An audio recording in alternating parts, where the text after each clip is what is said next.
Vous est-il déjà arrivé de ressentir une démangeaison qui vous pousse à vous demander ce que votre corps essaie de vous dire? En vieillissant, notre corps communique de manière discrète. Une douleur par-ci, une fatigue par-là, ou même une envie de se gratter qui semble anodine.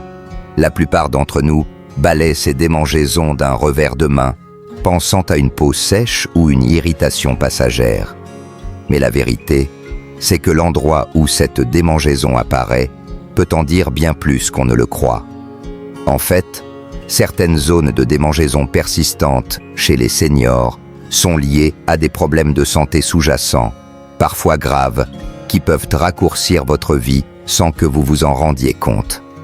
Oui, une simple démangeaison tenace pourrait être un signal d'alerte, un drapeau rouge que votre corps agite pour vous dire « Écoute-moi, quelque chose ne va pas ».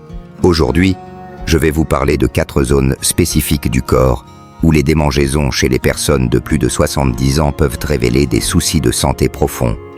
Ce ne sont pas des suppositions ou des légendes, mais des observations basées sur ce que les médecins et les chercheurs ont découvert en étudiant le vieillissement. Chaque zone a une histoire à raconter sur votre circulation, vos organes, vos nerfs ou même votre alimentation.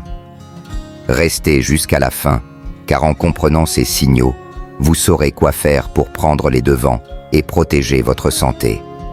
Une démangeaison ignorée aujourd'hui pourrait être un regret demain. Allons-y. La première zone, ce sont les jambes, surtout le bas des jambes. Une démangeaison constante sur les mollets, les tibias ou les chevilles, c'est facile à ignorer. On se dit, c'est juste la peau qui tire, l'hiver est rude ou j'ai oublié la crème. Mais quand cette sensation persiste, sans éruption visible ni allergie évidente, il faut tendre l'oreille. Les médecins ont remarqué que chez les seniors, une démangeaison chronique dans cette région peut signaler un problème de circulation, en particulier une maladie artérielle périphérique. Cela signifie que le sang ne circule plus aussi bien dans les petits vaisseaux des jambes. Résultat, la peau devient sèche, sensible et se met à démanger. Mais ce n'est pas tout. Une mauvaise circulation prive les muscles et les tissus d'oxygène, ce qui les affaiblit avec le temps, met plus de pression sur le cœur et augmente les risques de maladies graves comme les crises cardiaques ou les AVC. Prenons l'exemple de Bernard, 78 ans, et son voisin André, 80 ans. Bernard adore ses promenades matinales dans son quartier. Il marche 20 minutes chaque jour, vérifie ses pieds régulièrement et n'a jamais remarqué de problème. André, lui, est devenu plus sédentaire. Il passe beaucoup de temps assis, se sent fatigué, et depuis quelques mois, il se gratte les mollets, surtout le soir après avoir regardé la télévision. Il met de la crème hydratante, pensant que c'est la solution, mais ça ne change rien. Ce qu'André ignore, c'est que cette démangeaison pourrait être un cri d'alerte de son corps. Le sang stagne dans ses jambes, et ses vaisseaux peinent à faire leur travail. Les jambes, on les appelle parfois le deuxième cœur, car elles aident à pomper le sang vers le haut du corps. Quand elles souffrent, tout le système cardiovasculaire en pâtit. Une étude montre que 15% des seniors souffrent de mauvaise circulation dans les jambes et que cela double le risque de problèmes cardiaques. Mais la bonne nouvelle, c'est qu'on peut agir. Bouger est le meilleur remède. Des marches courtes, des exercices comme lever les talons en restant assis ou surélever les pieds en fin de journée stimulent la circulation. Boire assez d'eau, réduire le sel et porter des chaussettes de compression légère aident aussi. André a commencé à marcher 10 minutes par jour et à boire plus d'eau. En 2 mois, ses démangeaisons ont diminué et il se sent plus léger. Si vos jambes vous démangent sans raison apparente, ne passez pas à côté. Demandez-vous, est-ce que je bouge assez? Mes pieds sont-ils froids ou gonflés? Si oui, parlez-en à votre médecin. Un simple test peut évaluer votre circulation et quelques changements peuvent faire des miracles. Vos jambes méritent qu'on les écoute. Si cette idée vous touche, laissez un commentaire avec le mot « 1 » pour me dire que vous êtes là. Et si vous n'êtes pas encore abonné, Pensez à le faire et à activer la cloche pour ne rien manquer. Cette démangeaison des jambes nous amène à une autre zone, plus difficile à atteindre, mais tout aussi révélatrice. Le haut ou le milieu du dos. Une démangeaison entre les omoplates ou sur le haut du dos, c'est agaçant, surtout quand on n'arrive pas à se gratter. On accuse la peau sèche, un pull qui gratte ou un savon trop agressif. Mais quand cette sensation revient sans cesse, sans rougeur ni boutons, il faut se poser des questions.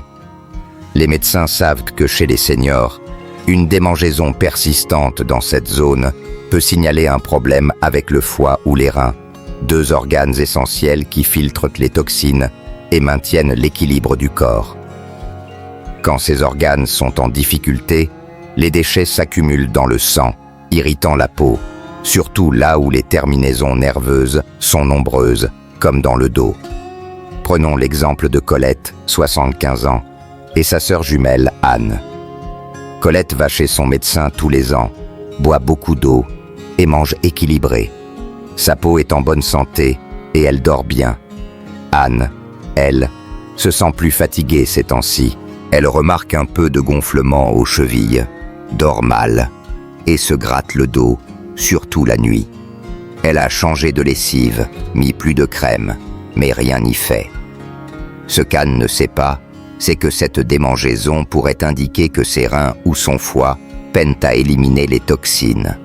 Une dysfonction de ces organes affecte tout, la digestion, le sommeil, l'énergie et même la clarté mentale. Une étude montre que 10% des seniors avec des démangeaisons chroniques sans cause cutanée ont des anomalies rénales ou hépatiques. Ces démangeaisons sont souvent pires la nuit, perturbant le repos et ajoutant de la fatigue. Mais pas de panique, c'est un signal pour agir. Une prise de sang peut vérifier la santé de vos reins et de votre foie. Boire 1,5 litre d'eau par jour, réduire les aliments transformés, limiter l'alcool et surveiller le sel allégeant la charge sur ces organes. Si vous prenez plusieurs médicaments, demandez à votre médecin s'ils peuvent affecter votre foie ou vos reins. Anne a commencé à boire plus d'eau, à manger plus de légumes et à réduire le vin le soir. En 3 mois, son sommeil s'est amélioré et ses démangeaisons se sont atténuées. Si votre dos vous démange sans raison, posez-vous la question: est-ce que je prends soin de mes organes internes? Testez-vous. Notez si l'envie de gratter est plus forte la nuit ou après un repas lourd. Si oui, consultez. Votre dos pourrait être le miroir de ce qui se passe à l'intérieur. Si ce conseil vous parle, laissez un commentaire avec le mot « 2 » pour me dire que vous êtes là. Et si vous n'êtes pas abonné, abonnez-vous et activez la cloche pour ne rien manquer. Cette démangeaison du dos nous conduit à une autre zone, souvent négligée mais sensible, le cuir chevelu ou l'arrière du cou. Une démangeaison fréquente sur le haut de la tête ou à la base du cou, c'est facile à minimiser. On pense à un shampoing trop agressif, à des pellicules ou à un oreiller inconfortable. Mais chez les seniors, ce type de démangeaison peut révéler quelque chose de plus profond, du stress, une inflammation ou même des changements dans le système nerveux. Les nerfs du cuir chevelu et du cou sont ultra sensibles et ils réagissent vite quand le corps est sous tension, qu'elle soit émotionnelle ou physique. Avec l'âge, notre capacité à gérer le stress diminue. Un souci qui passe vite à 40 ans peut s'installer à 70 ans. Maintenant, le corps en état d'alerte, avec des niveaux de cortisol élevés et un système immunitaire affaibli. Prenons l'exemple de Jacques, 77 ans, et son ami Paul, du même âge. Jacques reste actif. Il jardine, rencontre ses amis au café et fait un peu de méditation le soir. Il est détendu et sa peau va bien. Paul, lui, a du mal depuis sa retraite. Il se sent seul, passe beaucoup de temps devant la télévision et rumine souvent. Depuis 6 mois, il se gratte le cuir chevelu, d'abord le soir, puis toute la journée. Pas de pellicule, pas de rougeur. Il a changé de shampooing, d'oreiller, mais rien ne marche. Ce que Paul ignore, c'est que cette démangeaison pourrait être l'expression physique de son stress chronique. Une étude montre que 20% des seniors avec des démangeaisons du cuir chevelu sans cause dermatologique souffrent de stress ou d'épuisement nerveux. Dans certains cas, ces démangeaisons sont même liées à des signes précoces de troubles neurologiques, comme une neuropathie ou un déclin cognitif léger. Mais pas d'inquiétude immédiate. C'est un signal pour ralentir. Des exercices de respiration, comme inspirer 5 secondes et expirer 7 secondes, calment le système nerveux. Passer du temps dehors, parler à un proche ou tenir un journal réduisent la tension. Paul a commencé à marcher le matin, à éteindre les infos le soir et à appeler son fils chaque semaine. En 2 mois, ses démangeaisons se sont estompées et il se sent plus léger. Si votre cuir chevelu ou votre cou vous démange souvent, demandez-vous: est-ce que je suis sous pression? Dormez-vous bien? Testez-vous. Notez si l'envie de gratter s'intensifie après une journée stressante. Si oui, essayez une promenade ou une pause calme. Votre corps vous parle et il a besoin de repos. Si cette réflexion vous inspire, laissez un commentaire avec le mot 3 pour me dire que vous êtes là. Et si vous n'êtes pas abonné, abonnez-vous et activez la cloche pour ne rien manquer. Cette démangeaison du cuir chevelu nous mène à une dernière zone, surprenante mais cruciale: la poitrine ou l'abdomen. Quand on pense à des signaux de santé, on imagine des essoufflements, des vertiges ou des trous de mémoire. Mais une démangeaison persistante sur la poitrine ou le ventre, sans cause évidente, peut en dire long sur ce qui se passe à l'intérieur. Chez les seniors, ce type de démangeaison est souvent lié à des carences nutritionnelles ou à des problèmes d'absorption qui affaiblissent le corps en silence. Avec l'âge, le système digestif devient moins efficace pour capter des nutriments essentiels comme la vitamine B12, les acides gras oméga 3 ou des minéraux comme le zinc et le magnésium. Quand ces éléments manquent, la peau s'assèche, les nerfs s'irritent et le système immunitaire s'essouffle. Prenons l'exemple de Simone, 80 ans, et sa voisine Louise, du même âge. Simone cuisine encore avec plaisir. Des salades colorées, du poisson, des fruits frais. Elle mange moins qu'avant, mais elle choisit bien. Louise, elle, a perdu l'envie de cuisiner. Elle grignote des biscuits, des soupes en boîte, et se sent vite rassasiée. Depuis 1 an, elle se gratte la poitrine et le ventre, surtout le soir. La peau semble sèche, parfois sensible. Elle a changé de savon, mais ça ne change rien. Ce que Louise ignore, c'est que son corps manque peut-être de nutriments clés.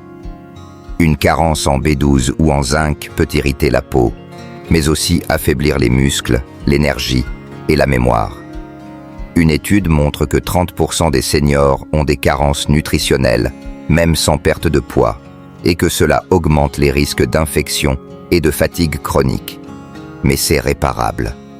Ajoutez une poignée de noix, un œuf dur, des baies ou une multivitamine de qualité peut tout changer. Louise a repris le goût de cuisiner, ajoutant du saumon et des légumes à ses repas. En 3 mois, ses démangeaisons ont diminué et elle se sent plus forte. Si votre poitrine ou votre ventre vous démange, demandez-vous: est-ce que je mange assez varié? Testez-vous. Notez si vous sautez des repas ou si vous manquez d'appétit. Si oui, parlez-en à votre médecin ou ajoutez un aliment riche chaque jour. Votre corps a besoin de carburant pour briller. Si ce conseil vous motive, laissez un commentaire avec le mot 4 pour me dire que vous êtes là. Et si vous n'êtes pas abonné, abonnez-vous et activez la cloche pour ne rien manquer. Ces 4 zones, les jambes, le dos, le cuir chevelu, la poitrine et l'abdomen, sont comme des messagers de votre corps. Une démangeaison persistante n'est pas juste un désagrément, c'est un murmure, un appel à prêter attention. Que ce soit une circulation paresseuse, un foie ou des reins fatigués, un système nerveux sous pression ou un manque de nutriments, chaque signal est une chance d'agir. Ce qui est beau, c'est que rien n'est irréversible. Marchez un peu plus, boire davantage, manger mieux, respirer profondément, parler à un ami. Ces gestes simples redonnent de la force à votre corps et de la clarté à votre esprit. Beaucoup pensent que vieillir, c'est accepter les maux comme une fatalité. Mais c'est faux. Vos choix, même petits, façonnent votre santé, votre énergie, votre joie de vivre. Prenez un moment pour réfléchir. Avez-vous une de ces démangeaisons? Laquelle vous a surpris? Et si vous n'en avez aucune, tant mieux. Mais maintenant, vous savez quoi surveiller. Partagez dans les commentaires un signal que vous avez remarqué, un changement que vous essaierez, ou une habitude dont vous êtes fier. Vos histoires nous touchent, elles nous inspirent et elles nous poussent à continuer. Si ce contenu vous a aidé, likez, abonnez-vous et partagez-le avec quelqu'un qui pourrait en bénéficier. Votre soutien nous permet de créer des contenus qui éclairent, motivent et font la différence. À bientôt pour d'autres conseils qui vous aideront à vivre pleinement.